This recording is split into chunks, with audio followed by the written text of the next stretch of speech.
Hello, everyone. Welcome back to Adventures Through the Mind. This is a show that explores topics relevant and related to psychedelic culture, medicine, and research, and always with the underlying question of how we can work with and through our psychedelic experiences to become better people, not just for ourselves, but for all those with whom we are nested in relationship, presently and across time, human and non-human alike. I'm your host, as always, James W. Gesso. This episode of the show is going to explore the historical and modern landscape of psilocybin-containing mushrooms in Mexico, politically, legally, and culturally. Throughout the interview, we're going to explore the present-day legal and political conundrum that psilocybin mushrooms are presently in as they sit on the verge of a significant change in their criminal status in Mexico. We also talk about the impact that the history of psychedelic tourism has had on the indigenous cultures that work with mushrooms in Mexico, and how that history is impacting those cultures today, and how all of this is influencing the complex political situation mushrooms now sit in the middle of. Our guest is Michal Schmidt.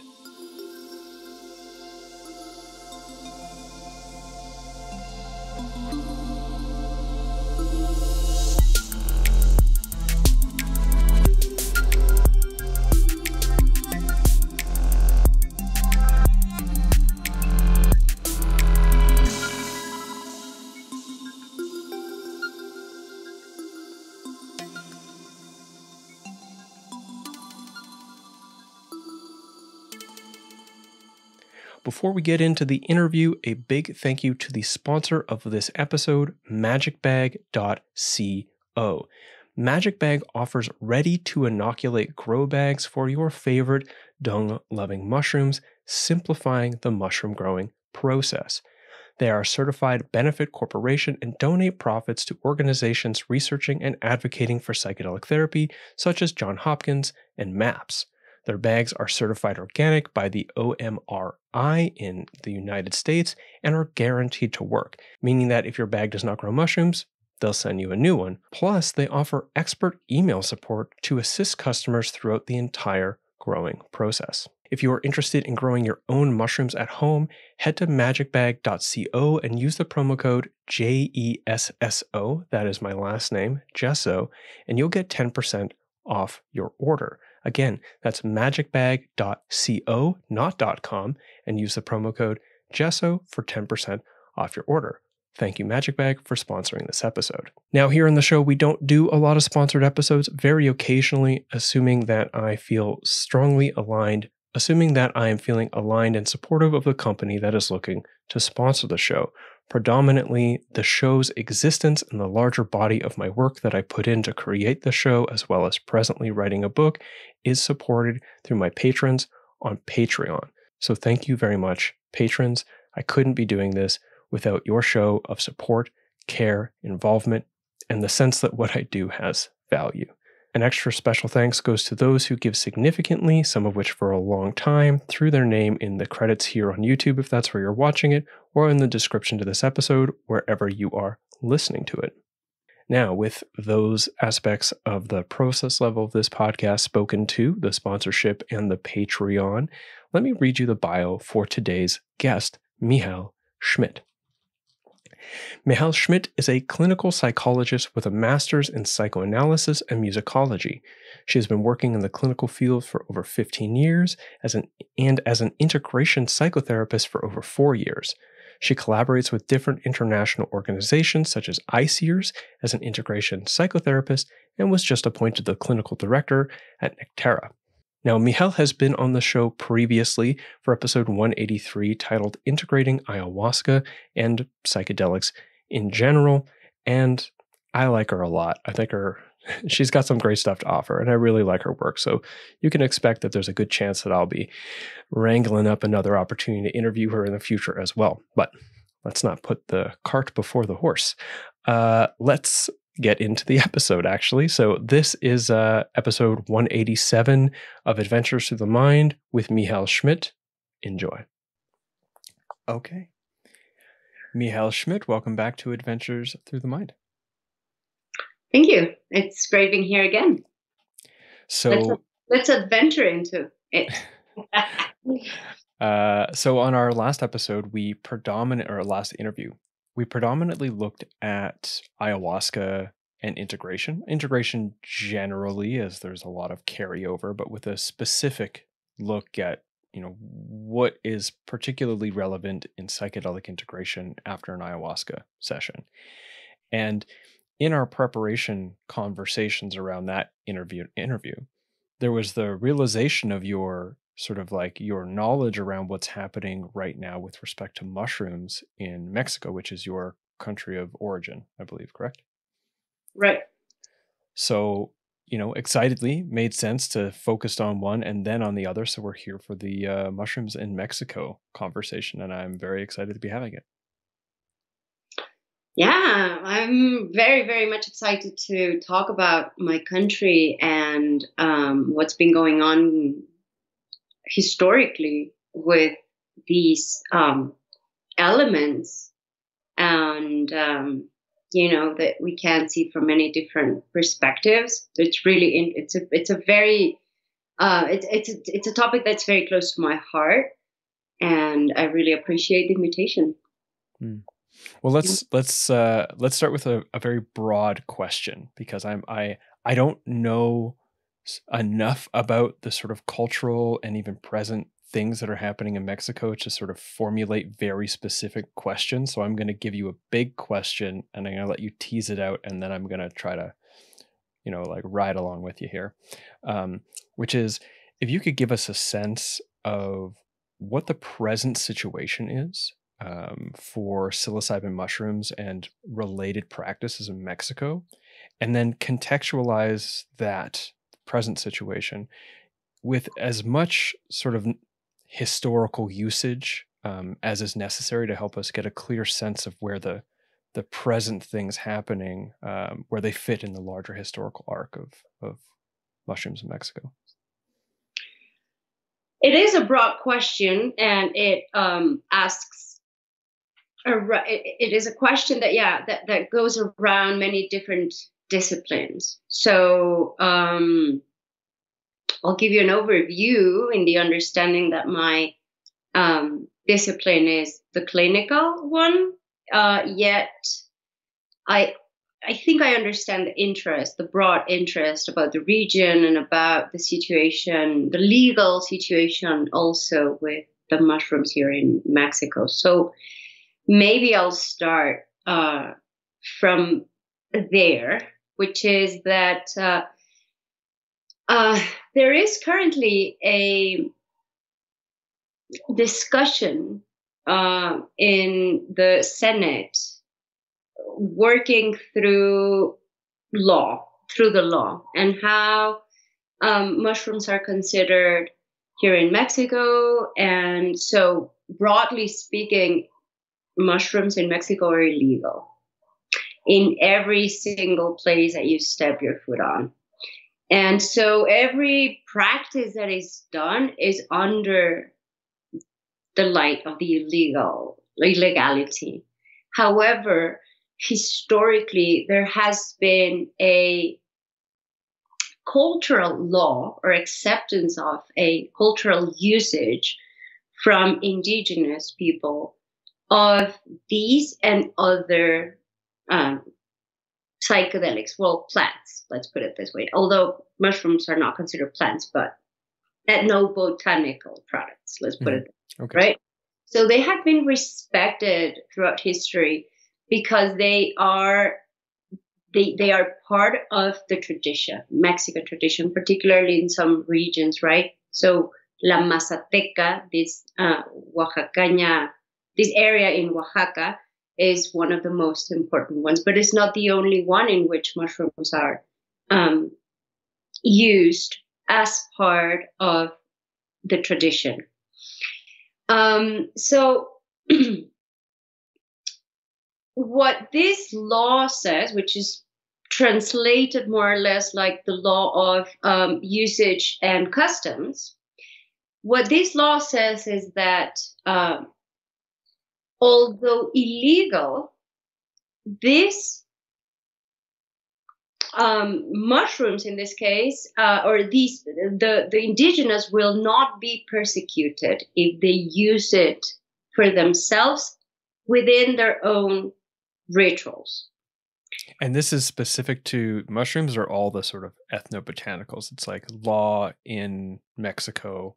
Is this like an agreed law, like in Mexico, if an indigenous person is doing a ceremony or practice with an otherwise illegal plant that is a part of their indigenous traditions, they will not be prosecuted under the law that otherwise criminalizes possession and use of that substance? Yes. However, peyote has another type of agreement.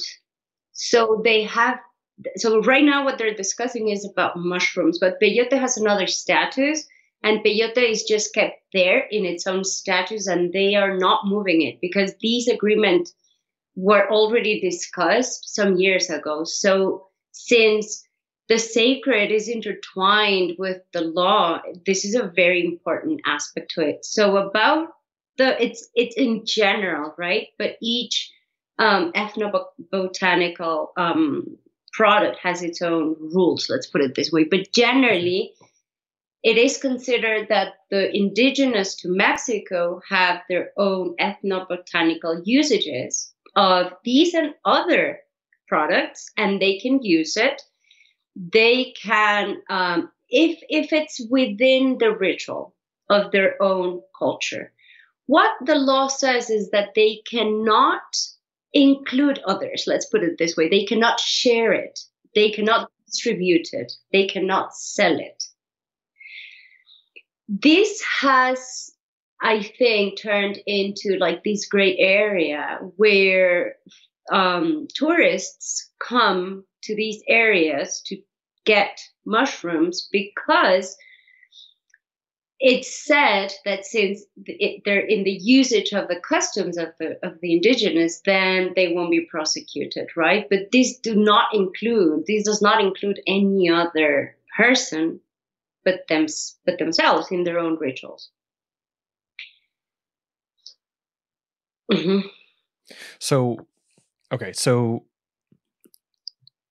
generally what we're seeing now is this situation where generally ethnobotanical use by indigenous people is sanctioned if it's, as long as it's just for them. And then depending on the plant, it might have its own sort of legal context.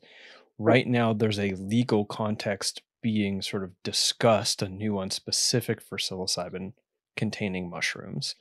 While simultaneously, there's a kind of cultural thing that's happening, which I assume is cultural in the proper sense, but also cultural in the sort of like cultural tourism sense of foreigners coming specifically to consume mushrooms in various places in Mexico because of this kind of assumption that it's not illegal / probably just a kind of nudge, wink, wink. No one's really going to get in trouble if you stay within certain, boundaries. I mean, because I've been to San Jose, it was like just right out there for sale, so or San Jose del Pacifico. So there must be some kind of like the cops ain't coming kind of agreement here. Is that what have I gotten a good sense of it? Yeah. So just to round a bit more the discussion that is being done right now in the Senate is that what they're pushing, the Senate to do is to change the law basically to declassify mushrooms so that researchers can research them, because right now they can't, right? So it falls into this, well, but they are doing it anyways because they're part of the, the customs of these groups, and there are researchers in the area doing research already, but not necessarily can they, provide enough data at the same time, that information about groups or specific regions, because that would kind of prove that they're in illegal, right, activities.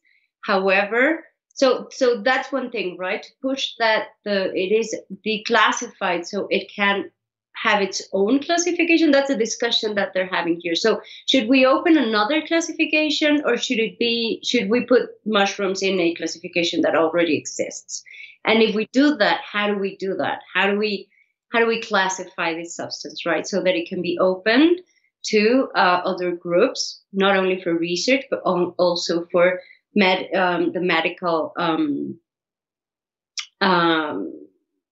usage as well, right? So provided by that's the thing that they're discussing right now, and it's not my expertise. I did ask Jesus from ICEERS, which he gave me a lot of information, and I'm really grateful for that, because he's one of the lawyers that has been in contact with the Senate as well, helping out this law to shape this law in a better way, where they have been consulting the groups here in Mexico, at least from the Mazateca region, to understand what are the needs and what they would like it to look like, right? How they would like to intervene in the decisions of the Senate, since they are the original groups working with mushrooms. And so that is another thing that they're pushing, right, in the law, that these groups be considerate before any decision made in the Senate, so that they are consulted, that they have an opinion, that they can have an opinion on what the law is going to look like around mushrooms. Just a question. Is that sort of outside groups that are kind of lobbying for the inclusion of indigenous voices in the sort of changing legislation? Or is that sort of like members of, I'm not sure the political structure there, but members of the Senate, that they are actively aware and they are wanting to call indigenous people in? Or is it like you said, Jesus from ICEERS? Is it other groups that aren't necessarily involved in the Senate discussion being like, no, wait a minute, we need to get the indigenous people involved? I guess the question is the involvement of the indigenous people and their sort of considerations being held. Is that a product of the government of Mexico generally caring about indigenous voices? Or is that sort of outside groups sort of trying to make sure that the government cares for those voices? I think that a lot of people come from the indigenous groups, actually, which they have become researchers, and they are the voices of the indigenous. They're scholars, some of them, making master's degrees in Canada, some of them in other parts of the world. And what they're doing is kind of coming back and putting their own voice, right, into these groups where they belong, where they come from, since they are having this greater vision of what's going on with mushrooms outside the country. So a lot of these people are coming back, so to speak, to say, well, we are the indigenous and we should be considered in these decisions, and how we want to shape how we are presenting and how we are sharing also this knowledge with the world. So there are many different voices around this, right? Some of them do not agree, of course. Some of them are just trying to not forget about our lineage, right? The government has been involved historically as well, but we know how governments sometimes don't have the best interest, and they try to, take for themselves whatever is needed. And so they have pushed a lot of initiatives for these, let's say for Huautla de Jimenez, right, to be the Pueblo Mágico, which is an initiative of calling magic towns to a lot of the towns in Mexico that offer something, right? But by doing that, what they have been doing is kind of homogenizing the folklore and selling. But this is, it's like turning it into a theme park of Mexican culture, or pre-Mexican, presently Mexican culture kind of thing. Right. And it has been shaped to invite a particular tourism to come to the country to kind of, in name of the exoticism that is already out there, that has been already out there throughout time. And so by this, they have, pushed a lot of, this initiative. What has done is that the idea was that they would give money, of course, to the towns so that they could feed their own practices, and they could, of course, better their ways of living. However, this has not turned into that exactly, but a lot of the money given has been lost somewhere, right? And so sometimes these funds or these initiatives don't get to the people really, and what happens is that the middlemen sell whatever they think that the country or the region needs, but they're not taking into account the indigenous people who really are the ones who have been living here for ages, and they not only need these funds, but they own the land, right? So there has been a lot of movement in terms of, yes, there are some politicians, in this case, this woman on the Senate, she's very interested in pushing this law, and it was her initiative. So she has been talking to lawyers and people from, from the international scene to and what's her name? Alejandra Lagunes. So that she has been interested in informing herself about what's going on in the world, and she's been pushing this initiative, talking to the indigenous of the Mazateca from both sides, because in the Mazateca is there's the north and the south, so to speak, right? And they have been also kind of separated because of other initiatives in history.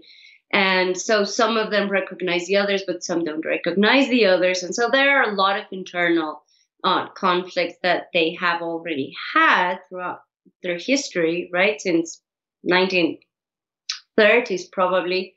And so this woman, she has been talking to these groups and trying to understand the contemporary uses, and she has been talking to psychologists and interviewing psychiatrists and understanding what's the medical use, and talking to the authorities in the UNAM, the National University of Mexico, to understand how all the parties involved in what's already going on. And the law, I think it stopped it right now at a certain point, like very recently, because they didn't get to an agreement. But like it stopped as in it hasn't decided on yet. Like it's not like the law is canceled. It's not happening. It's just like, it's been stymied for a time. It did stop because of a discussion that happened inside of these groups. And I think that it's a time sensitive discussion as well, because this woman will have her period. Is it period? Her period will end. Electoral timing or time frame or something. Exactly. And so if we don't see this pass with her, we don't really know what's going to happen with this initiative, because as far as I know, we don't have many other politicians interested in this matter. So that was a little bit around the topic around the law, right? But I think that your question was around usages, cultural. Yeah, I'll ask you that in a second. I think it's interesting because, I mean, in many ways, in most ways even. Sorry, I just got notified by my partner's mom. The text came through on my screen for some reason being like, hi. And I'm like, sorry, distraction. Okay. So, yes. What was I saying? My partner's mother. In many ways, the worldwide phenomenon that is psilocybin and psilocybin Mexico's is in no small part, sorry, psilocybin mushrooms, this is no small part because of Mexico, right? Because of the like longstanding traditions there, because of the very complicated history of R. Gordon Wasson sort of extracting that knowledge and sharing it publicly, and the sort of like the sort of like the hippie shroom boom chasing enlightenment in the mountains of Mexico that happened shortly after that. And then, you know,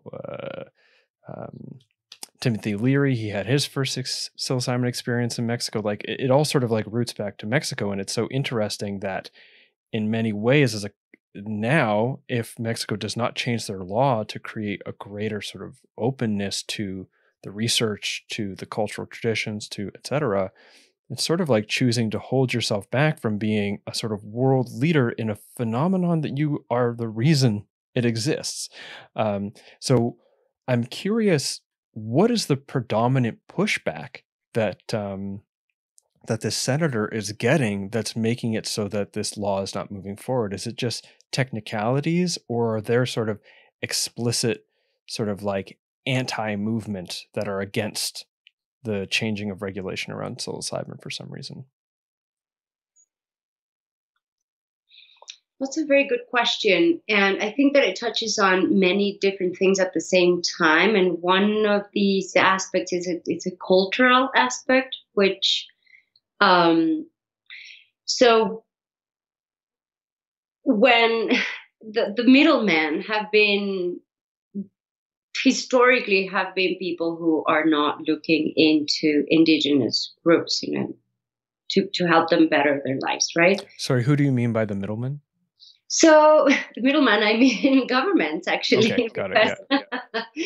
The thing is this: that sometimes, you know, Mexico is this republic, right? And then there are states, and they have their capital, and then they have shorter or smaller governments, right? Like municipal governments and regional governments. And so there are a lot of like middle, you know, sort of governments within governments. And so in this iteration of governments, the initiatives that are pushed are lost because a lot of these people do not belong to the indigenous people. They come from outside, they're appointed by others that have nothing to do with the region, that have no interest in helping people, you know, have a different pursuit of their own benefit. So when these, so there has been a lot of corruption. And there's a lot of, so indigenous people don't really trust very much in governments. And that's one thing, right? But there's the other aspect, which has to do with tourism in itself. There are many types of tourism, right? And in Oaxaca, we must know, is one of the poorest states in the country. And I did not know that. Unfortunately, and the region around it has been historically the poorest in the country. And you would have thought that this whole movement, right, the Hippo movement and everything that has been going on and still today would provide the indigenous people with a better way of living, and it doesn't. And this is given to different. This is given, from different because of different reasons. On one hand, one of the types of tourism that has gotten to the region is the hippie tourism. Hippie tourism is not considered a tourism that will provide a lot of means, right? They don't really, they eat whatever they can, right? They don't really spend much money in the town. They basically kind of don't provide anything to the group, to indigenous, to the town. So, and a lot of what has happened is that since, you know, economically for these town has been necessary to open up to tourism, they have been breaking a lot of traditional rules to accommodate in order to be able to gain to make some gainings from something that sprouts from earth, right? But traditionally, so I'm going around the topic for you to, for us all to have this context, because it's not a simple question to answer. It is full of contrasts.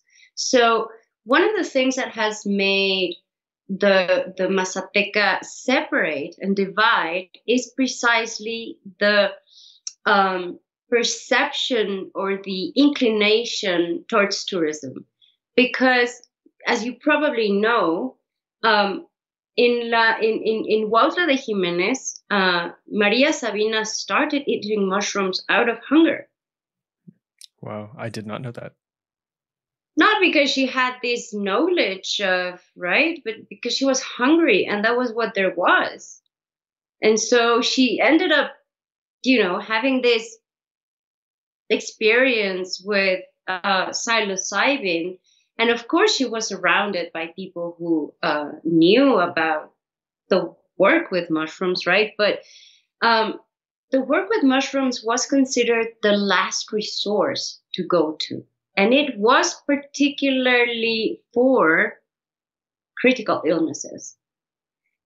It was considered also, sometimes to solve certain social issues.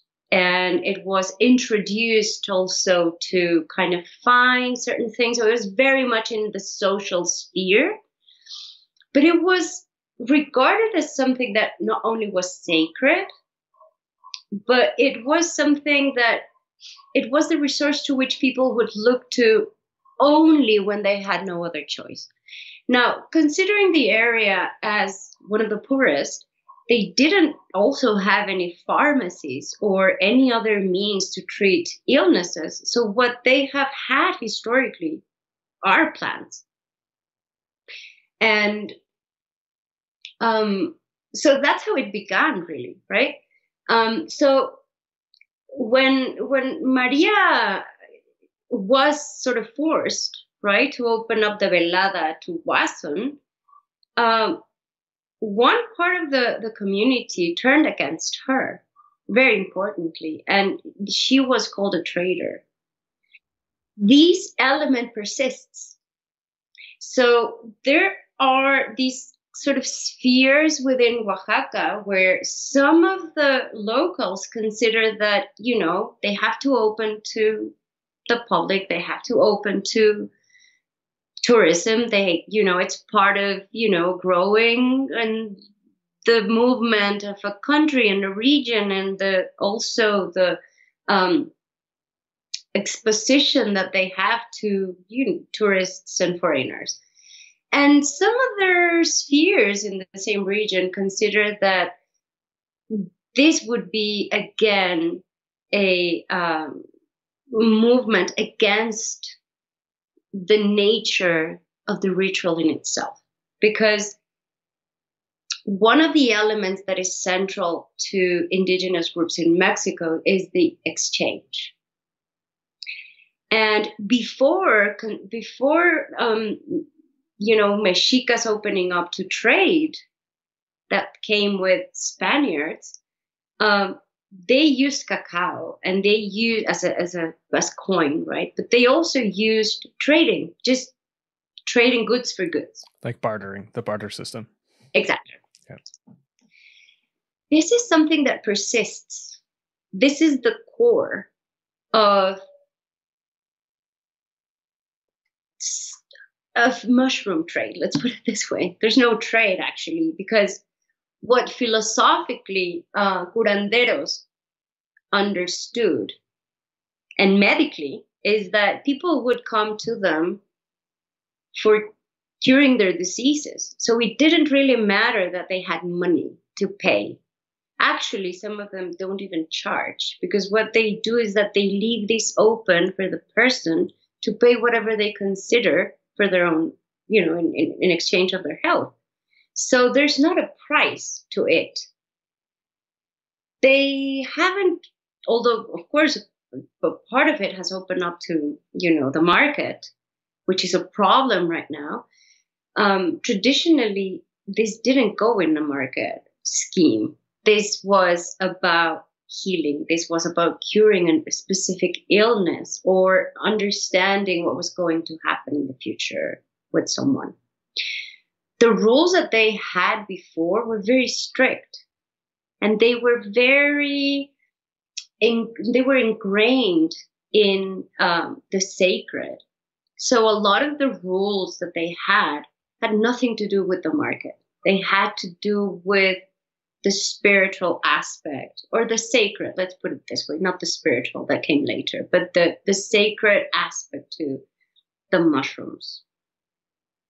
So going back to the question, is that within these spheres inside the Mazateca, they have discussions given historically by some who chose to sell mushrooms, those who choose not to sell the mushrooms, those who are opening up the ritual to tourists, those who are trying to benefit economically from the ritual, those who choose not to open up rituals to foreigners, those who think that they need to continue protecting the rituals in such a way that they're not devoided of this sacredness, right?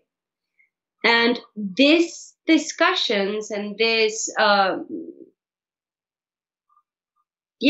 points of view have made them not only divide, but also has not allowed some of the discussions to actually take place, and some of these important actions to really occur or go further.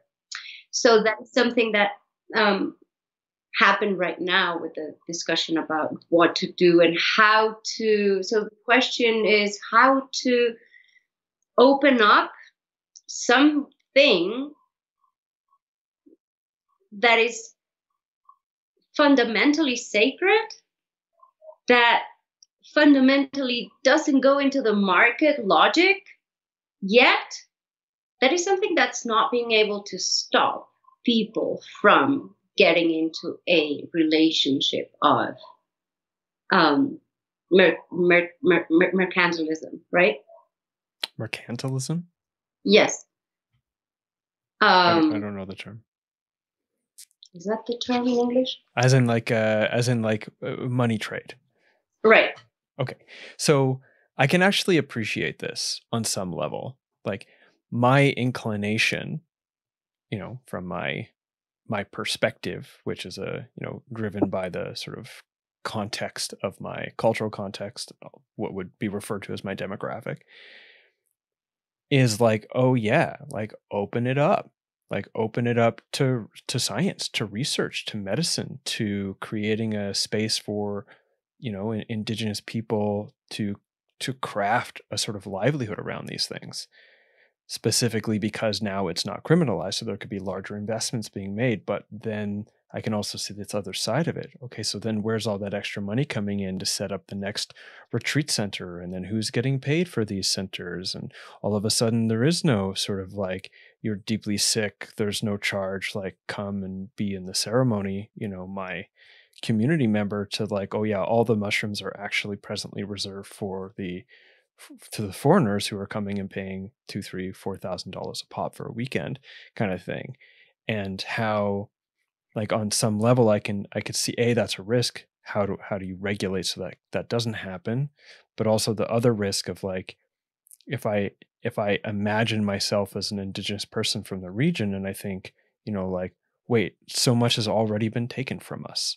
And I see this as another thing that will be taken from us. And I would rather, pardon the terminology here, but I'd rather be poor and barefoot honoring the sacred medicine than having money having sacrificed on my, spiritual, ethical, cultural values in order to jump on the train of modernity. I mean, that's a pretty shitty characterization a little bit, but I can appreciate like this means so much to me. I'm willing to sacrifice aspects of my of what might be my livelihood to care for this thing that to me is deeply sacred, or like whatever it might be. I feel like I'm getting tripped up in my own sort of attempt to sort of take the perspective of an Indigenous person, but I can see how I could see why, even with all this sort of like the shining lights of potential, that they would still be like, wait a minute, no. Well, I think that it is complex, and we probably need to get more acquainted with how they perceive themselves, right? The indigenous, because the notion that we have about them being poor is not the same that they do have about not having goods.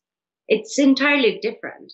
For us, they are poor, but for them, in many cases, what they consider is that they simply don't have goods, but that doesn't mean that they're poor, because they have so many, they have such richness in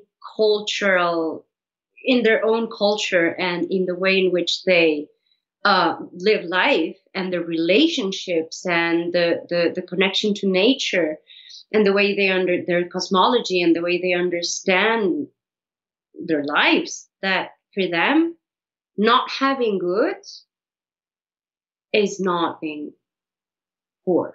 Now, we can understand, at least I would say that, not having water, it's nonsense, right? And that would mean that someone is poor. And it's nonsense to not have water these days, right? Well, we're actually running out of water in Mexico and in everywhere. But what I mean with this is that they have not had services, like properly running services from ever. So I think that, and here I don't have the last call, because it's not my at all. It's not my research area. But I think that we would need to understand how they think about themselves and about poverty and about richness, which is not the capitalist model. And I'm going to jump in, and I appreciate you saying that. As I was speaking, I was like, something doesn't feel right here. And as you started, I'm like, oh, what doesn't feel right is I was sort of inherently projecting a kind of like consumer capitalist model or paradigm to the sort of the attribution of wealth versus poverty. And if I let that go and describe, if I think about what here in the sort of like affluent West, is in poverty, it's like life meaning, relationships, joy. Like there's a lot of material wealth and a lot of emotional, spiritual poverty and relational poverty because of this. Obviously, there's huge disparity. There's a lot of material poverty in North America as well, of course. But when I think about it, and I try to take myself out of that sort of consumer capitalist paradigm, and I think, oh, they're actually protecting their wealth from a spiritual poverty in a way. Again, it's hard for me not to still project my own stuff on there, but I appreciated you saying that, because it kind of opened up at, oh, here's something huge that I was missing in what I was saying. I'm trying to be as careful as I can, because I don't want to step on anything, that I don't know of, right? I'm being very careful, because I think that this has many, many sides to it. But let me just probably share, something that is, for me, is just really important. The way in which Indigenous consider the velada, right? The ritual. Velada is the night ritual. So the whole ritual was thought to undergo in the night, because it was the time where they would be able, because it was a time where the mushrooms would be able to shed light into the unknown. And there was the presence, the presence of a curandero was needed, because the curandero is the one who's able to connect the worlds. the world, so in the cosmovision of the Mazatecs, the world of here is one, and the world of there is another one. And the world of there, or the world of the soul, right, of the holy soul, is the one in which the work with the mushrooms occurred. The mushrooms not only being sacred, but being children that sprout from earth, were the ones who were able, by the ludic aspect to them, to convey, right, and to convey what the inquiries of the eel were, right, and to take them and amplify them in this other world to be known and to be answered. There were many reasons for people to work with the mushrooms, but it was not them working with the mushrooms. They sometimes needed to take mushrooms, but generally speaking, veladas were small. They didn't have a lot of people. Not only a small portion of relatives could come. Mushrooms had to be picked up from the hands of a child in particular days to maintain the sacredness and the ludic aspect of the mushrooms, so that they could work in their own magic, let's put it this way. But I don't like the magic mushroom side of it, but that they could, do their work as it was. And they couldn't be seen. Mushrooms couldn't be seen on their way of having been picked up to the house where the ceremony took place. And the house was a regular house.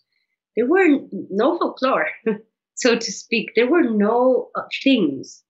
It was a very simple thing where the central aspect to it was the mushrooms and their own work. They didn't have integration. They couldn't talk about the velada because wow. Interesting. It is very interesting. It was so sacred. It is so sacred that you couldn't talk about it, because the whole ritual lasted around 9 days. So the first days were for preparing, the diet and thoughts and, relationships, and they couldn't, talk to a lot of people. They had to preserve their own energy so that they would be able to go into the work with the mushrooms. And then the intake took place. And then some days following, the soul was still around in the world of the holy soul. So they couldn't just go and talk about it, because that was a very sensitive time where things could go wrong. So this is just, an example to understand that what they consider the work with mushrooms has nothing to do with the way in which we are using them. And I specifically choose the word using, because in Western society, we're thinking about using plants as if devoided from this sacredness, which it's not about thinking about tradition just because, I'm a nostalgic, although I am a nostalgic, right? But this is about how these groups started working with these ethnobotanical substances, and how they understood them, and how the structure of the ritual supported not only the quest, but all the work after. So nowadays we have a lot of people with a lot of effects, after effects, critical after effects. And they don't find how to come back, right? Or they don't find how to solve them. In a way, it is this commodification of culture that has, taken out of the ritual these structural elements that hold that held together the most important elements to the intake. Yeah, I could see that, especially, adding to that, like the consumption, even if we just forget about the cultural structure of it, consumption is often happening outside of a person's regular life. When you were talking about there's no integration, and then you're like, that's because people don't talk about it. Immediately, I was like, well, that is the integration. Everybody that doesn't talk about it. So when you're not talking about it, you're with everybody else who has also never talked about it. And there's a kind of like, I'm not alone in this feeling right away, because that's the structure of how it is, and that's how everyone goes through it. And the fact that you're not talking about it is a way that you're connected with everybody else. Like, in a way, like that itself is a kind of integration. But outside of the cultural context, outside of that specific thing, well, that's just being alienated, because you're not in a context where everyone is doing it, but everyone's not talking about it at the same time, kind of thing. Yeah. Yet they're not talking about it as they did, because they consider that the work is done already. So there's not much to explain, because mushrooms are doing their job. It's not their own, they understand what the role is. They are connectors, they're bridges for sure, the curanderos, but they respect the mushrooms in their own capacity to do what they're doing. So there's not much human intervention, because that is left to other dimensions, let's put it this way, right? Yeah, it's very interesting. I've never heard such a thorough description of the veladas, unless you had somewhere else you were going there. As we've been talking about, the legal situation and the indigenous, sort of like the dynamic between different perspectives on it amongst like the indigenous peoples, as well as like the politicians, and etc., kind of getting into this sort of like question of like, what is it that's trying to be protected by the people who are like, hey, like, we actually don't want this. Like, what is trying to be protected, and why? Like you said, like treading cautiously.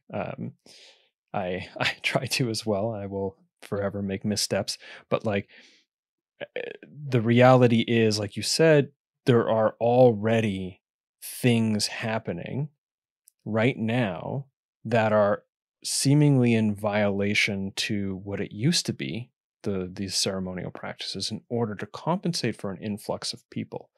Most historically, obviously, there was like the Cuautla de Jimenez, pardon my terrible Spanish, and everything that happened there when all the sort of hippies came in the 60s, and how it impacted the town. And then there's growing tourism in San Jose del Pacifico, and also in Oaxaca. And my experience there is that, it's a place for, seemingly, I don't know what the actual sort of like local population do, but my sense is that all of San Jose del Pacifico's mushroom sort of market is geared towards travelers and foreigners that come in to purchase the mushrooms, eat them with their friends, or at the cabana or in the forest, and then go home. There's no sort of like established tradition there that people are sort of like trying to get into ceremony or something. So I know there's these kind of tourism things happening, but is there also a surviving shamanic tradition with mushrooms that is happening like right now? That is, I mean, it's probably been altered by the global market, but that there are still sort of like traditional practitioners that are facilitating ceremony happening in Mexico now? So there are different perspectives as well, because in some people say that a lot of the traditional elements were held from tourists anyways, even back in the 50s, right? So not to really open it up to foreigners because of the nature of the mushrooms in themselves, right?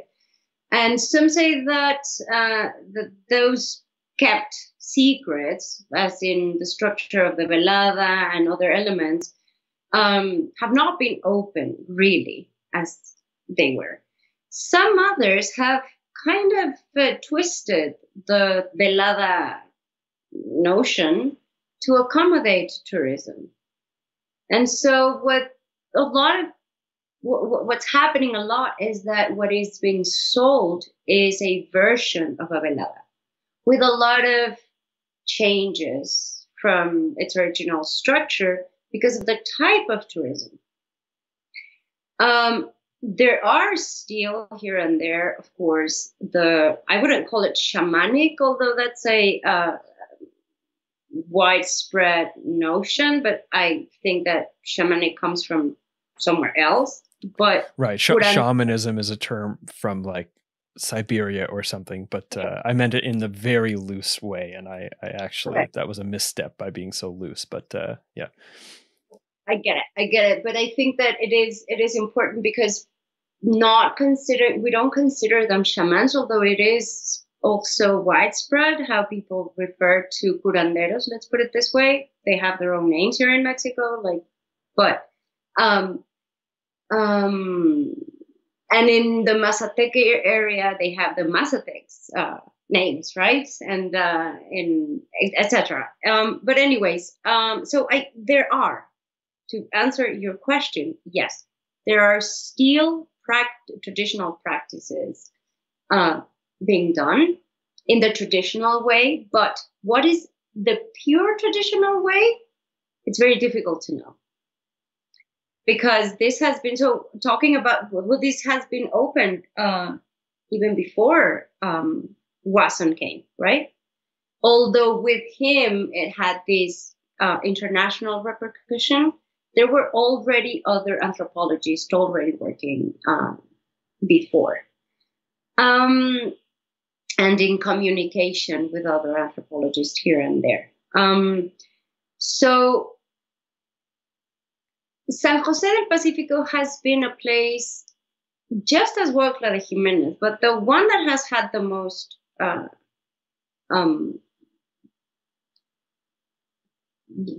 do you say this? The most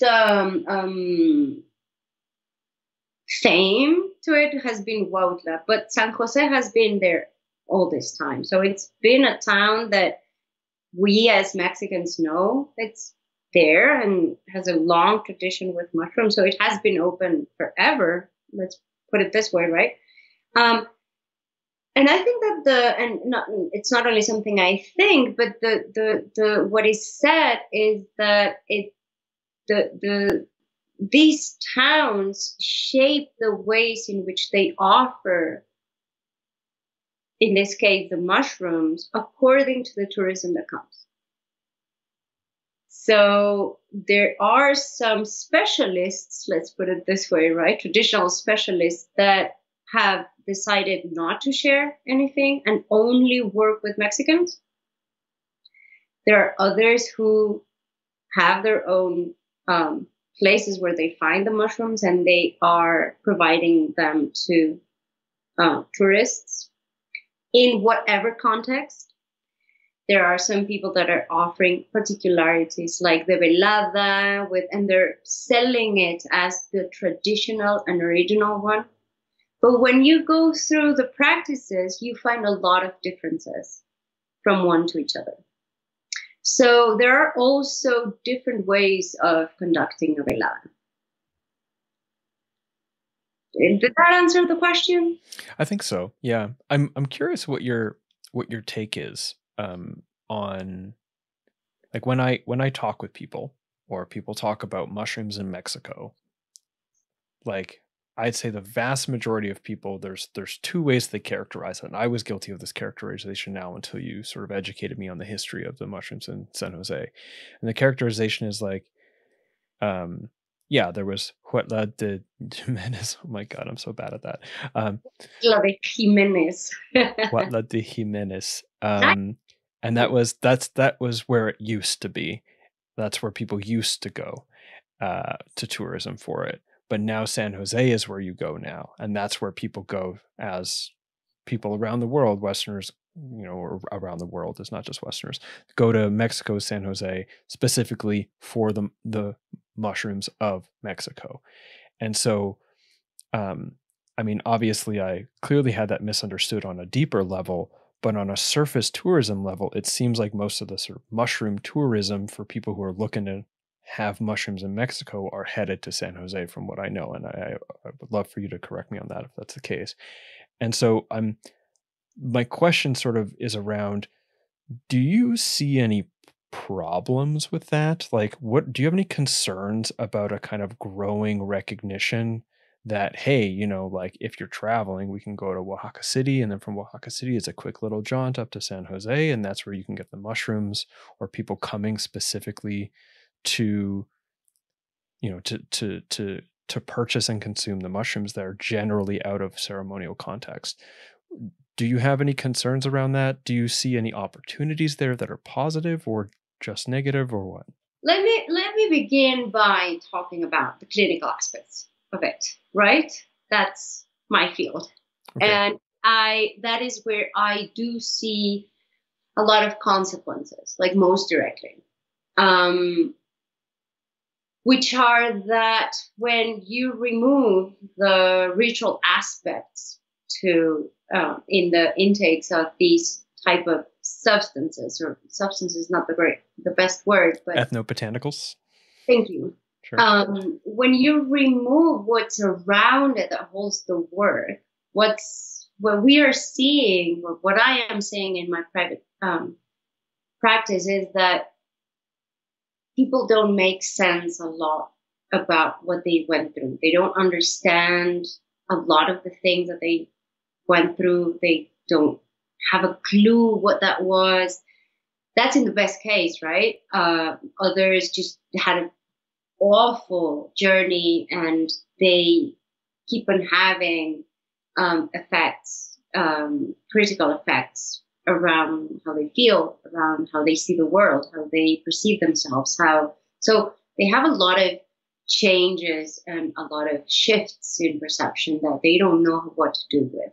And this is in the subset of people who have negative experiences.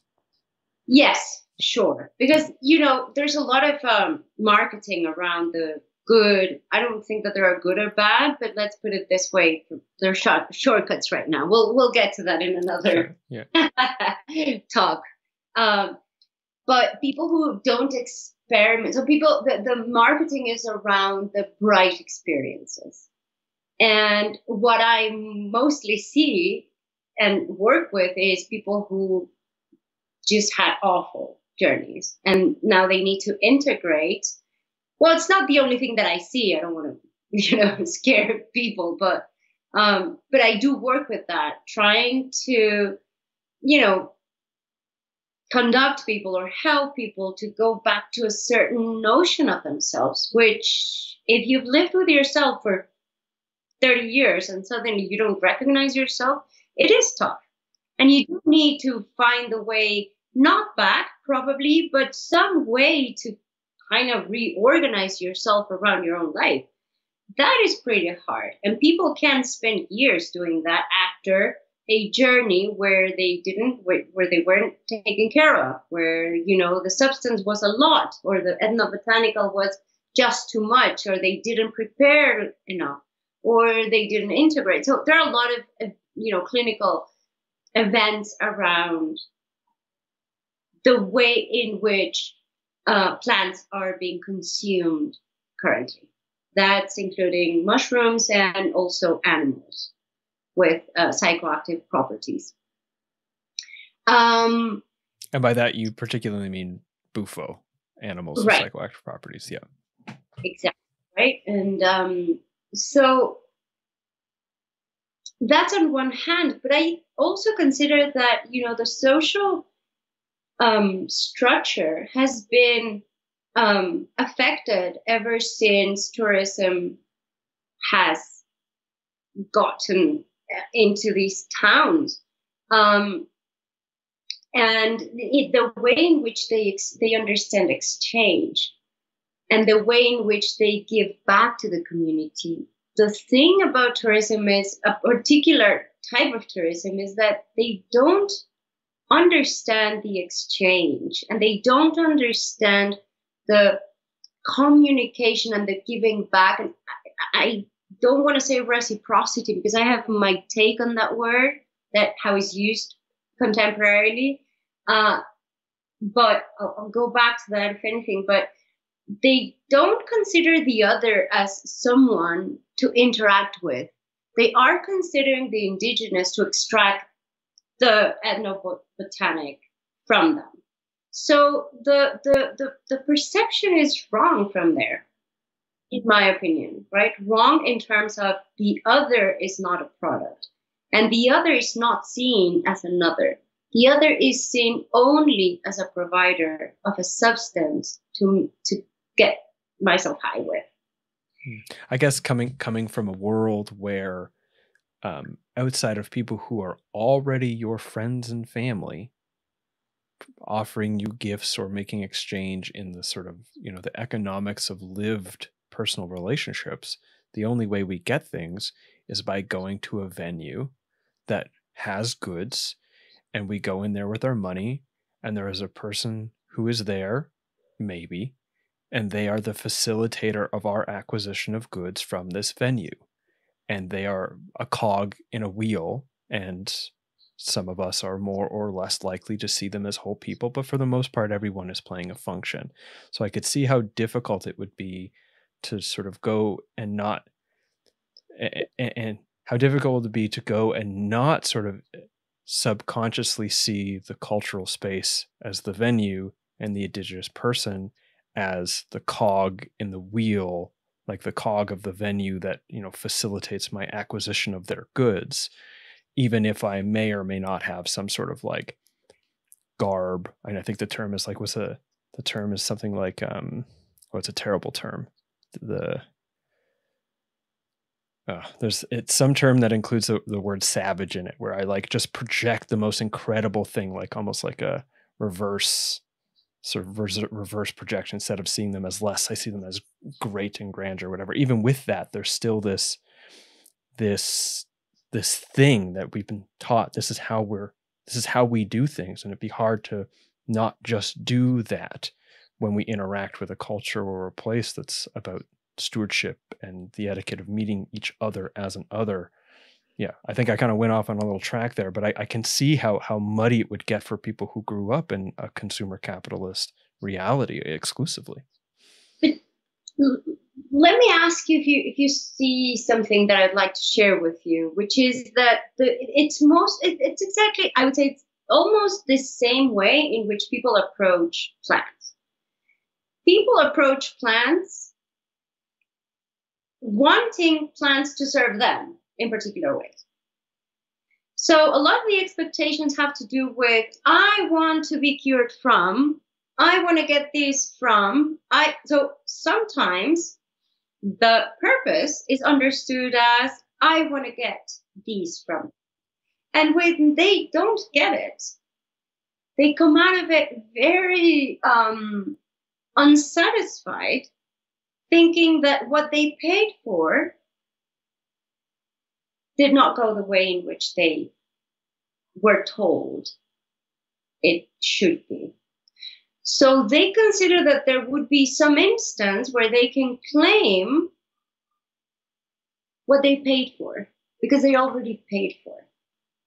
When you're talking about ethnobotanical elements, let me not even talk about how indigenous people see these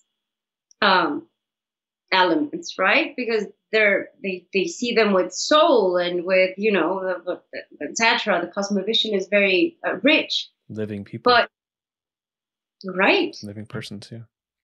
Right, entities and etc. They're universes. But let's not get into that, right? But let me put it this way bluntly, you're ingesting a plant. There is no guarantee how these will go. And if you have no clue of who you are before, what do you expect this to, what do you expect how do you expect this will come out? So, but let me not get into that. But the focus here is on how do we approach these elements, right? As means that we go and get, and then we shape into how we need, how we like, which is basically what's been going on with indigenous people.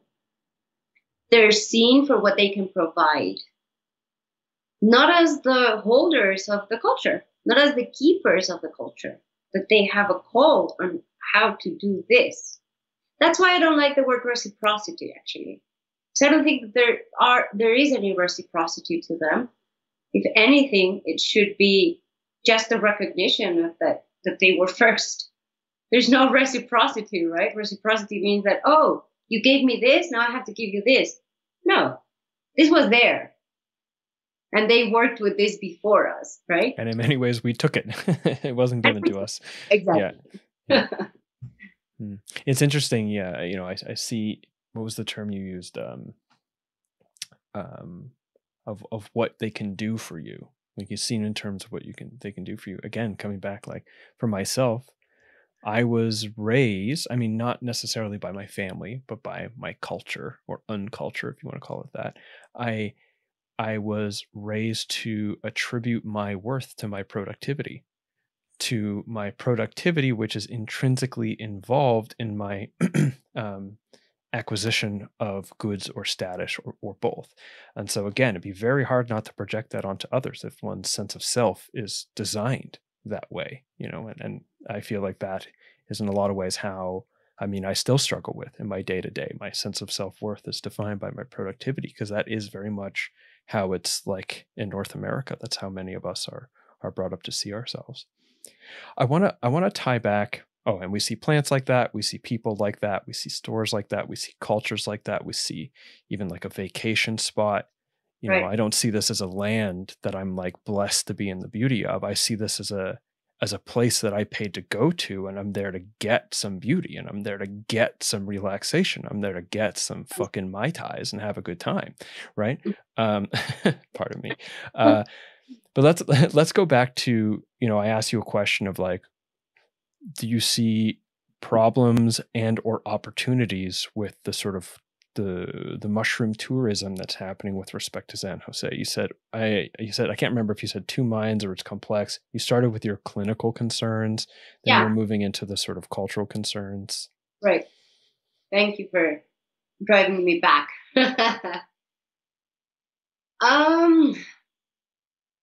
But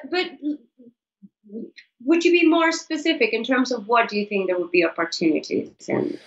Well, I don't know from an opportunities perspective. I mean, you did talk about the sort of the state of Oaxaca as being one of the poorest in Mexico, you know, like in some respect. Okay, so you're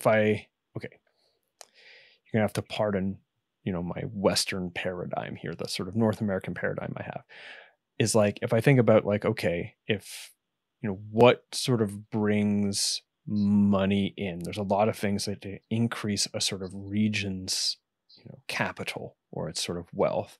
One of those things is tourism. My sense is that at least Oaxaca City, like Oaxaca de Juarez, has sort of set itself up to be a spot in particular for food tourism, because holy hell, some of the best food I've had in my life. Oh, wow. Right. And close to that, of course, is this kind of mushroom tourism for the small subset of people who know, right? And there's benefits to that by increasing money being spent into the region, but there's also problems that can bring in just outside of the whole sacredness of the plants. Like even when I was there in Oaxaca, one of the days was the Women's March, and there was quite a lot of destruction, which was pretty much erased within 24 hours, which is crazy, but there was quite a lot of destruction. And, you know, some of the graffiti was like, foreigners go home, because, and when I asked about it, can someone help me understand why this is how people are holding it here? It was like, well, it seems like the influx of money that comes in from tourism is changing the livability of the city, the sort of culture there, the cost of things. It's sort of shifting the town in a way that a lot of people don't like. So, and I'm like, yeah, that's fair enough. And I'm part of the problem in that respect, right? The fact that I'm here. So I could see how there's both opportunities and problems. So now looking at things in San Jose, are there opportunities that are created, or is it sort of fundamentally just a management of potential problems with the fact that it has started, like it's starting to be increasingly known as a place for tourists to go get mushrooms?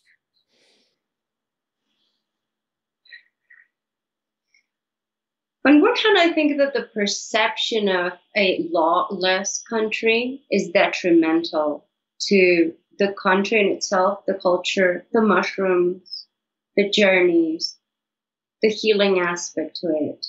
Because people come and do the things that they wouldn't do in their countries. And that's out of their own perception of things, not because they don't know that it's wrong or that it will harm someone, just because they don't have anyone here, giving them a ticket. So that we're already talking about consciousness, right? Personal ethics. That is just a very complex topic to go into, right? You can't regulate ethics. However, that's why law is there, right?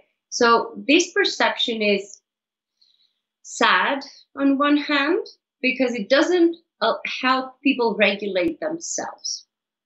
They don't think that they need to regulate themselves. And people don't stop to think, what are the effects of their own intervention in a place?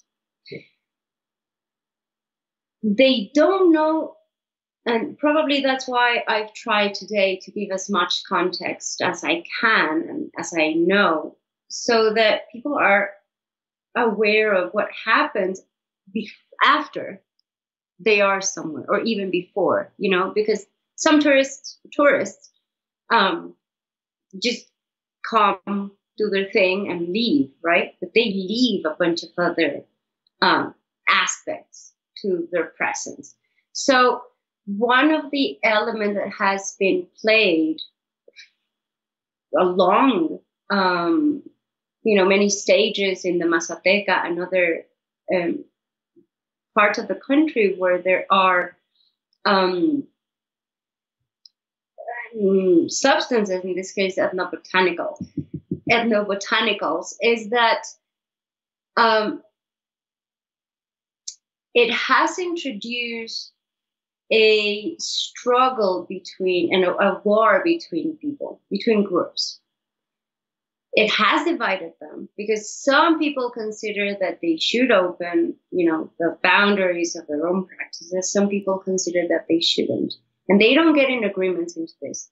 So some people get more benefits of the tourism. Some people get less. That is already producing a huge difference within these groups. So what tourism has done in many occasions is that they break the social fabric. And so when they leave, these groups don't go back to talk to each other and fix what's been broken. It's just broken, and it keeps on being broken. And this divide keeps on growing. So there's no cohesion inside these groups from where they could organize their actions towards tourism. But what it's happening is that tourism is benefiting from these groups that are open, but the groups that are not open, which also live in the same region, are not being benefited from. And instead of this money coming into the region, being invested in the region itself, it goes to particular groups. It's not reinvested in infrastructure. It is being only directed towards certain people. Sure, like personal wealth, and increases disparity rather than sort of elevates the sort of like the wealth of the commons. Exactly.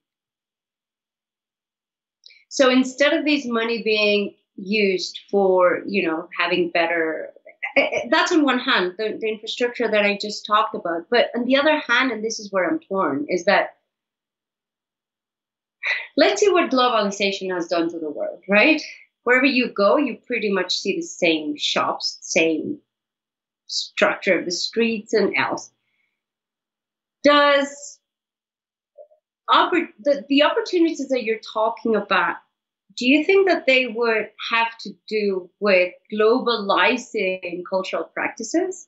Is that part of, because I think that is one of the questions around how do these rituals might bring benefits to the region? That would, Oof, yeah.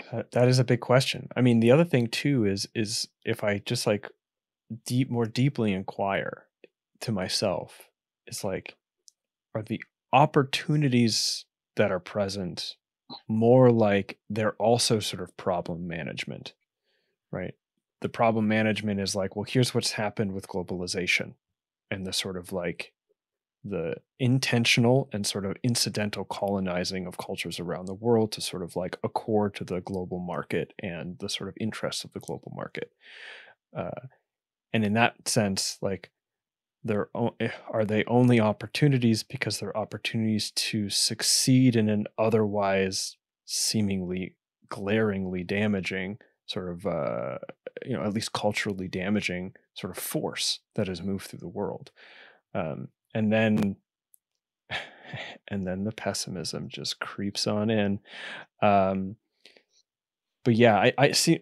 The thing is, like, when it comes to the sort of plants, it's like I don't know. It becomes very complicated. Like I've heard Dennis McKenna talk about Iquitos and going down there 50 years ago and going down there today, and it's like these days it's like polluted, and it's kind of like the sort of the city has been radically transformed by the influx of tourism to get into the jungle, especially through ayahuasca tourism. Um, and I don't know, like, of course, some groups will benefit, some indigenous people will benefit, but it's maybe like you said, that same thing where it'll sort of funnel to private wealth. I don't know. I feel like I can feel the sort of uncertainty just like taking me over in this kind of like I really don't know. Like I have a hopefulness that it can be positive and a sense that really positive things can come out of a sort of growing global acceptance, like global, ideally locally sort of, protecting the local culture, but globally opening up a recognition of the value and sacredness of psychedelics such that they're not just like so broad spread criminalized and so on and so forth. I feel like a lot of hope around that, but also there's a lot of concern for me around what it's actually going to look like and who's actually going to benefit, and what actually will come of this may be very like it's I there's the hope that it could create a kind of solar punk utopia, not just psychedelics, but like we could collectively achieve something like this. But the reality feels like we're more likely going towards a kind of cyberpunk dystopia, and everything's just going to get swallowed up into that. And psychedelics being a part of that, and any sort of move to institutionalize psychedelic facilitations of any cultural means is going to be a part of that too. And the more local it's trying to sort of position itself, the more churning is going to happen to put it there. Um, I'm literally just sharing with you right as it's coming up, so I don't I reserve the right to maybe change my mind, but that kind of comes up when you ask me that question. Thank you. I think that we will change our minds, and hopefully we do so constantly. I'm with you in that regard, because I understand the value of psychedelics. I don't, by I'm partly idealist and partly, very rational about the fact that psychedelics have done great um, work for a lot of us, right? And I keep on saying how psychedelics can benefit us all in so many ways. I am a tradition fan because of what the not fan, that's a horrible word, but I respect tradition very much. I consider that tradition has, not only for the sake of tradition, like uh, only because of that, not being stubbornly um traditionalist, right? Traditionalist, but rather that the structure that is provided with tradition is just really important for the work with these elements that we don't know a lot about. And indigenous people have been working with this for ages, right? For centuries, and that we have so much to learn from that. Now, I'm Western and I have worked with plants, and I am a psychotherapist, I'm a psychologist, and I also, do preparation and integration. So I'm pretty much embedded in this world in both sides, right? And I understand that things have also the need to change. And the openness to change is necessary as well if we are to work with ourselves. So that's the premise of working with oneself, the possibility of change. So, in that regard, plants and psychoactive elements come in and play a huge part of that, right? Um, the thing is that how do we think about disparity and how we think about colonial practices and subtraction of nature, right? I would put my attention there and work through that because I haven't heard that any of the indigenous groups around the world agree with what we're doing with.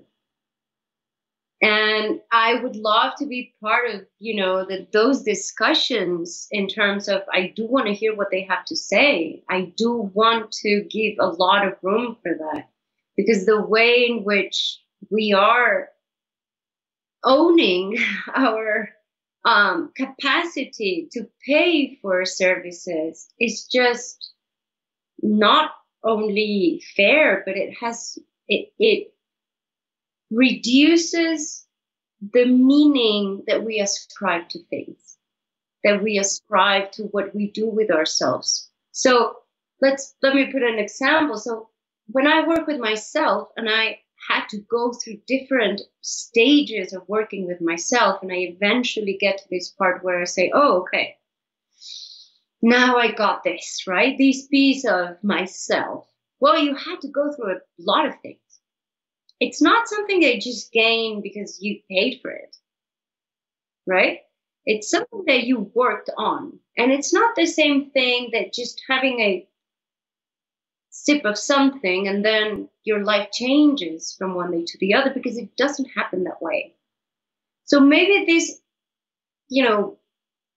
constructive dialogues here and there can help us understand the way in which we relate to others, in which we relate to otherness, in which we relate to what we call opportunity. Because if my opportunity is harming someone else, is that an opportunity? If my opportunity is devastating crops, is that an opportunity? When I am consuming and I'm exactly extracting that gives me this possibility, we kind of get lost there, I think. So where does my privilege end in that regard, and where does the respect to nature start? I think these are questions that we won't solve today. I hope we find, pathways to at least integrate this knowledge into our own practices and sustain active dialogues with the indigenous people to bring them in the same, journey that we're having. Yeah, it's tough. I mean, one of the things that came up while you were talking when I was sort of like kind of as you're asking these questions aloud, sort of letting it be as if I were asking myself those questions in a way. And one of the things that came up was the cost, like monetarily and otherwise, of not making things worse by just going about my regular life while living in North America, because of how the system is set up, requires unsustainable sort of consumption, fossil fuels, etc. And just like how daunting the task is. And I can appreciate why a lot of people either just stop thinking about it as a sort of protection mechanism, or take a really hard stance in one way or another, and like let that sort of intensity of having decided what they believe to be real and what they believe to be the course of action that is best, sort of obfuscate all other complexity. Because even now I'm like, I didn't anticipate we'd get to a place in the conversation where I was like, oh my God, the world, what are we going to do? But I feel like we're here now.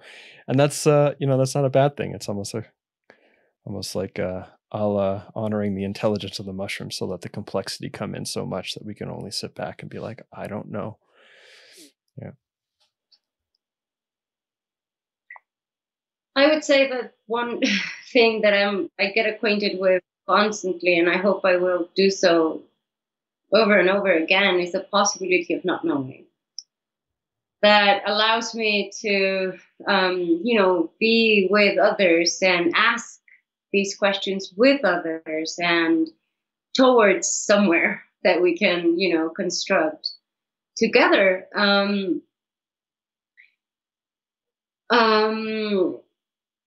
It's like when you go in a journey, right? You do have your purpose and you ask for the plant to guide you. You don't know where it leads you, right? Because there are so many pathways to yourself that you don't know of, that you're trusting that the plant will just be careful with you, right? And that you know how to navigate the journey. I think it's a little bit like that. And the interdisciplinary dialogues are needed. We won't solve it from only one aspect or one single discipline. What I see as a psychologist is not only, I can work with a lot of issues, but I cannot work with all of them, right? Because so many have nothing to do with only the perception of people or only how people relate to the world. A lot of it can, for sure, but I can't. How do I deal with ecology?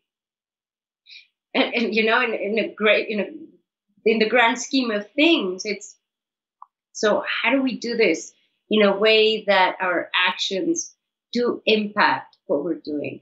I think that these questions are important, because if we don't think about what's going on, let's say with toads, because we want with the bufo toads specifically, you mean? Yeah. Or any other, sure. The Cambo also suffers a lot for us to brighten up our days. So if we don't ask these questions about how our need of getting better and healing is affecting others, is that healing in itself? Oof. That's a very interesting question. It actually, and I want to come to a close with a final question shortly, but I feel like we're just at the edge of an interesting sort of journey that we're on now. And it makes me think about one of the concerns, excuse me, that I have with the direction of psychedelics, psychedelic therapy, etc.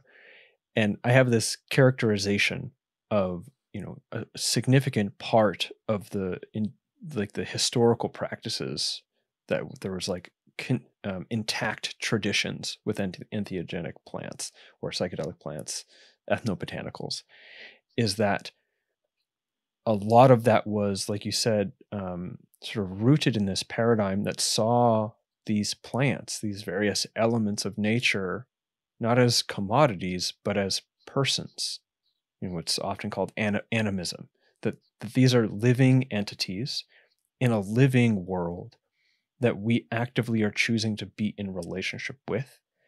And what we get from our encounters with the sort of the psychoactive of those plants is in the context of that relationship, that recognition.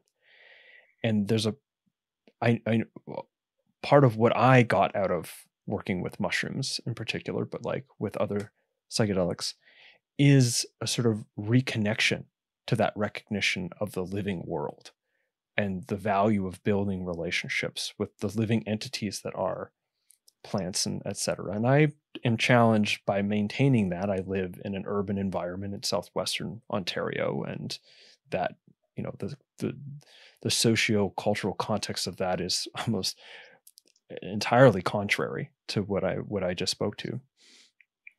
But there's a kind of hopefulness in me that can be an increased recognition that the natural world is more than just a repository of goods that we use to better, forward our civilization or our personal wealth.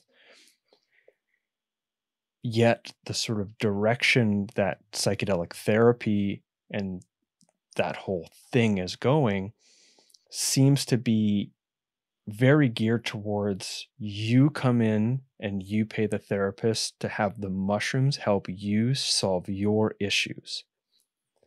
Like, I'm going in to fix my depression so that I can be happier. That's not a problem, right? Like, I don't think it's particularly a problem that people don't want to be depressed anymore. I mean, please, I would love it if more people could not be depressed, right? But there's just something about everything is focused and channeled through me. The value of that therapeutically is fantastic, of course, right? Like, you're really focusing on stuff, really getting into those issues. But then it's like the sort of the iPod life, the sort of like the me focused existence, and then the therapy, which is me focused, with the me focused insights back into the me focused existence. And then where's the rest of life in all of that? And I think the questions that you're posing for us to ask, related to that is the concern I have. And I've heard Laurel Sugden speak to this in a paper, a chapter she wrote for a book about psychedelics. Her work is predominantly with San Pedro. And the sort of question of like, what will we get out of this if this becomes exclusively a tool to sort of correct, aberrations in the individual self? Yeah. I don't want to give the perspective of doom and gloom. That makes one of us. After all, I've had some fun as well, right? Mm-hmm, and I think that the spirit of the mushrooms, they invite us to find, and this is a very specific one, to find the ludic aspects of life. Because when we are able to play, when we're able to diminish a little bit the seriousness, but not in a denial way, in a denying way where, oh no, everything's fine, right? But in a way where, okay, this is what's going on. And yes, it might be, hard, but what can I do with it? So how do I incorporate action to it? And that then puts us in a double version of things, not in a version where we only remain with the drastic and the critical. And no, we play, right? Because the diversion means to have a double version of oneself at the same time that we play. And we incorporate fun practices and, practices that we can connect to that make us feel joy as well. And though that's the spirit of the mushrooms. And we can find that spirit also in other ethnobotanicals. But I think that posing these questions is just as necessary as having fun and as being benefited from these elements. that are in nature, and we are part of it.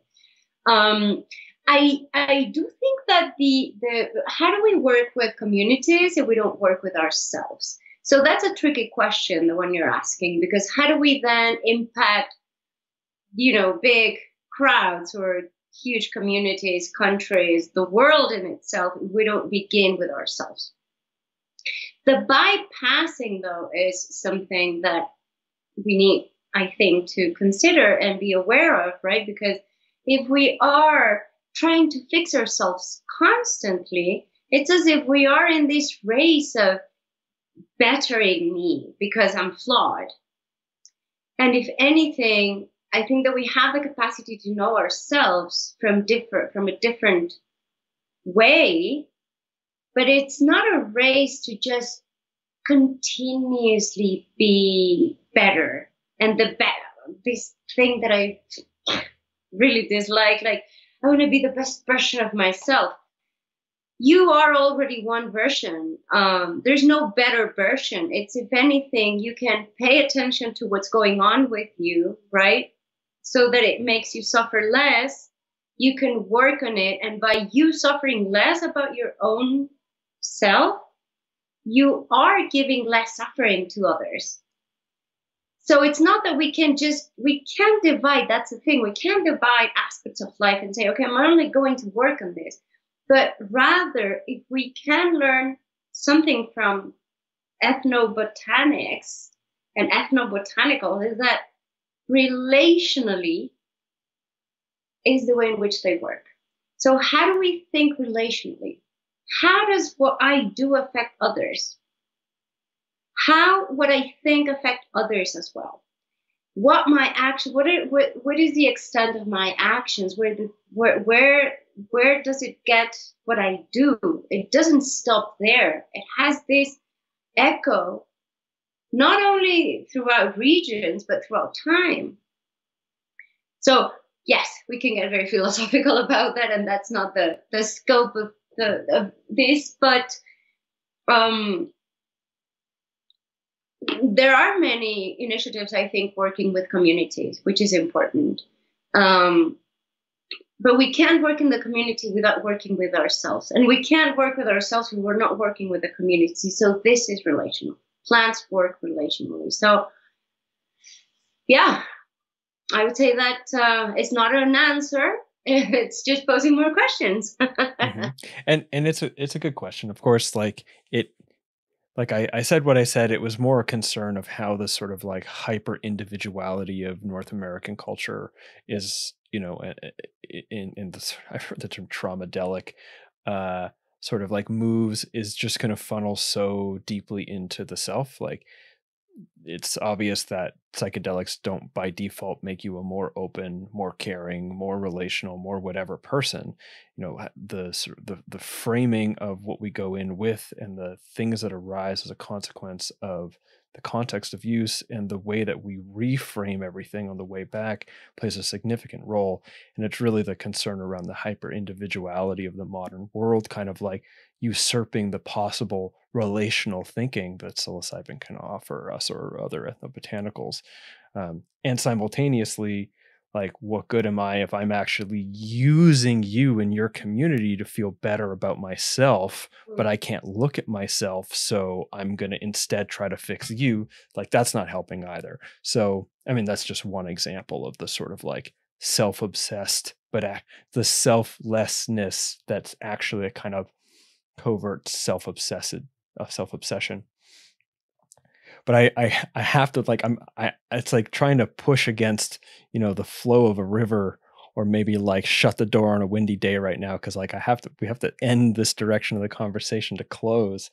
But I've been really enjoying this as much as I did go let the sort of like sadness I have for what's coming down the pipeline or happening now come up. I want to end with two questions, one of which is, how can we learn more about what you do? How can we follow your work, et cetera, et cetera?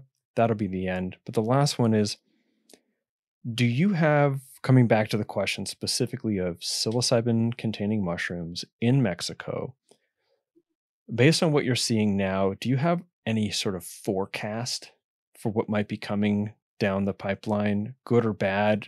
Alternatively, what you would like to see? I think it's more responsible for me to talk about what I would like to see than a forecast, because that's pretty much impossible. However, I do know that there are people working in the one of the most important psychiatric hospitals in Mexico with psilocybin, so they're trying to get research going. So that is already, in the pipeline. So I do wish to see that occurring.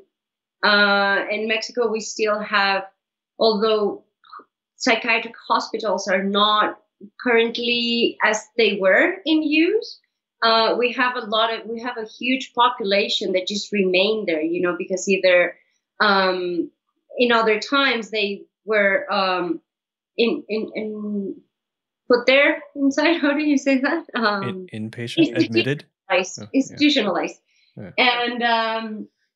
And their relatives died or they disappeared or something. So they made the hospitals their home. So we have a huge population living there still.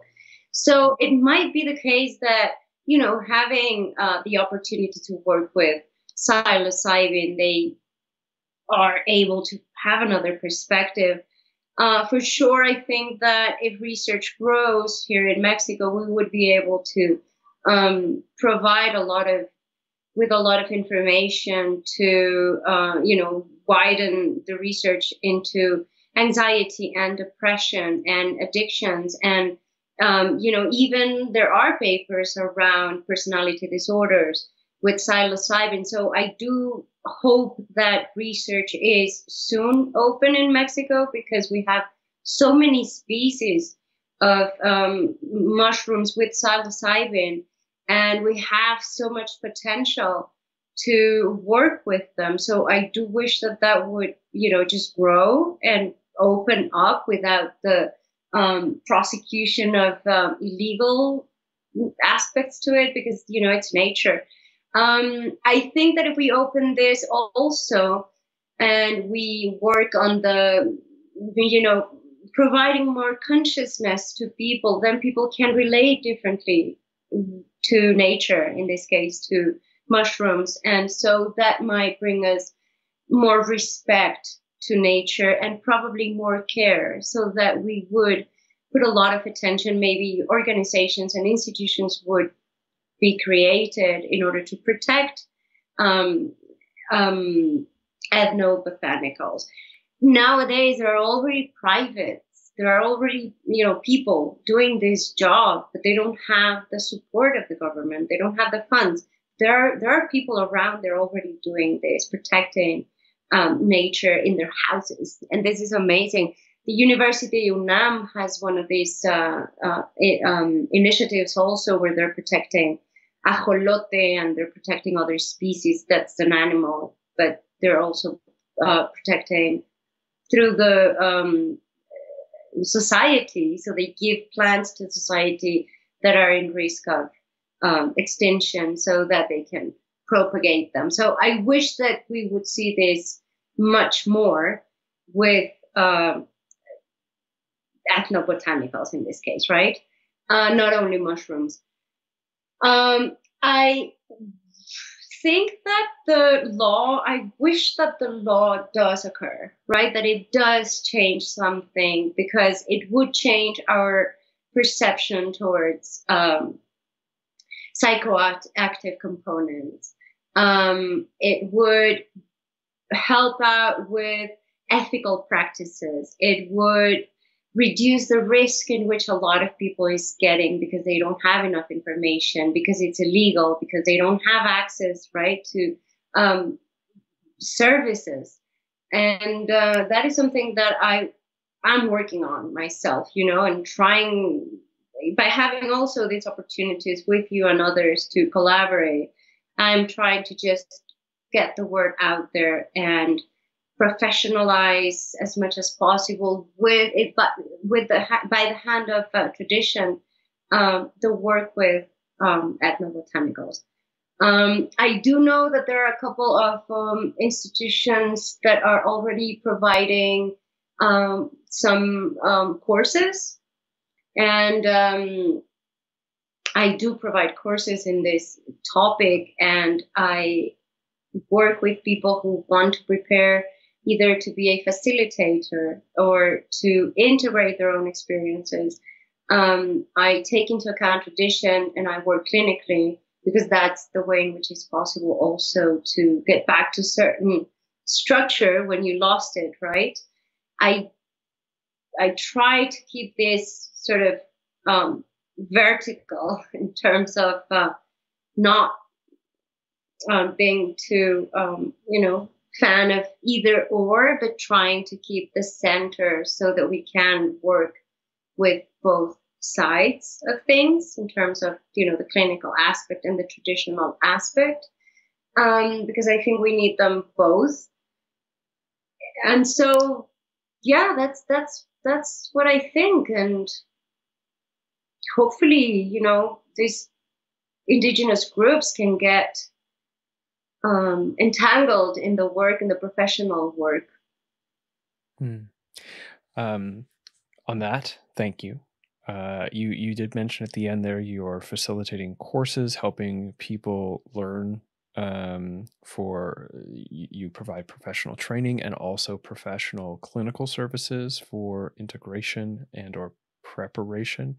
How do people contact you or find out more about the work that you're doing if from here they'd like to sort of either directly get in touch or just be a little bit more following your movements? So, people who would like to get in contact with me can just email me. Almost my contact information is out there, but if anything, my email is michalschmidt@gmail.com. My website is in progress, and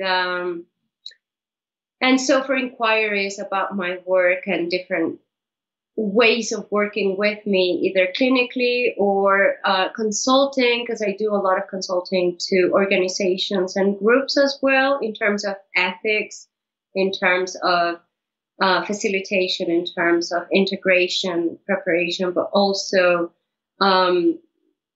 what does it look like to screen properly, so to reduce risks. If anyone wants to know more about, they can just email me, and I'd gladly give more information to the specific people that contact me. Otherwise, I think a lot of people find me in LinkedIn. I'm not very active because I have a lot of work, so I'm not publishing, posting many things around that. But I think I will be doing so in the near future. Okay, so I'll make sure, I won't post your email necessarily on the website to keep those bots away. So I'll let people just remember that it was your first and last name at gmail.com. I will put your LinkedIn in the show notes of this episode. And when your website is live, I'll make sure it's on, gets retroactively fit into the show notes as well, depending on when people are listening to this. Michal, once again, great conversation. Thank you so much for coming onto the show today. It's my pleasure. Thank you so much. I love the insights that I get with you, and being able to spread the word is just really important. Thank you for your care and your interest. Thank you. And cut. Okay, so that was this episode of the podcast. I hope you enjoyed it. I hope you found value in it. I hope you found value in Michal's work. Of course, you can connect with her through the contact details that she mentioned at the end of the interview, which will also be in the show notes to this episode at jameswjesso.com for episode 187. If you want to check out more of Michal's work and you like my conversation with her, you could check out my other interview with her, which is episode 183, called Integrating Ayahuasca and Psychedelics in General. I'll provide a link to that in the description to this episode, wherever you're checking it out, or in a little card that just popped up on YouTube. If you're finding value in this show, either specifically for this episode or over the course of the time and the years that I've been developing the show, well, hey, I would love to have you reciprocate that value by either leaving me a one-time donation, a tip for a job well done if you perceive that to be the case, or by becoming my patron on Patreon. You can become a patron at a level, you could You can become a patron by pledging a financial amount to come out each month as a sort of recurring tip, or you can sign up as a free member if you just want to stay in contact with me without having to rely on the manipulative antics of various social media algorithms.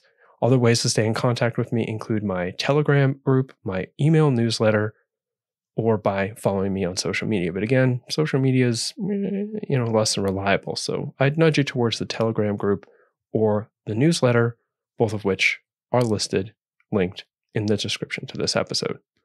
So that's all. Thanks for tuning in all the way to the end. And until next time, I was James Gesso, and this was Adventures Through the Mind. Take care. Magic Bag offers ready-to-inoculate grow bags for your favorite dung-loving mushrooms, simplifying the mushroom growing process.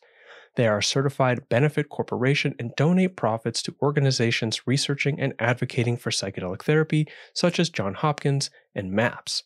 Their bags are certified organic by the OMRI in the United States and are guaranteed to work, meaning that if your bag does not grow mushrooms, they'll send you a new one. Plus, they offer expert email support to assist customers throughout the entire growing process. If you are interested in growing your own mushrooms at home, head to magicbag.co and use the promo code JESSO, that is my last name, Gesso, and you'll get 10% off your order. Again, that's magicbag.co, not .com, and use the promo code Gesso for 10% off your order. Thank you, Magic Bag, for sponsoring this episode.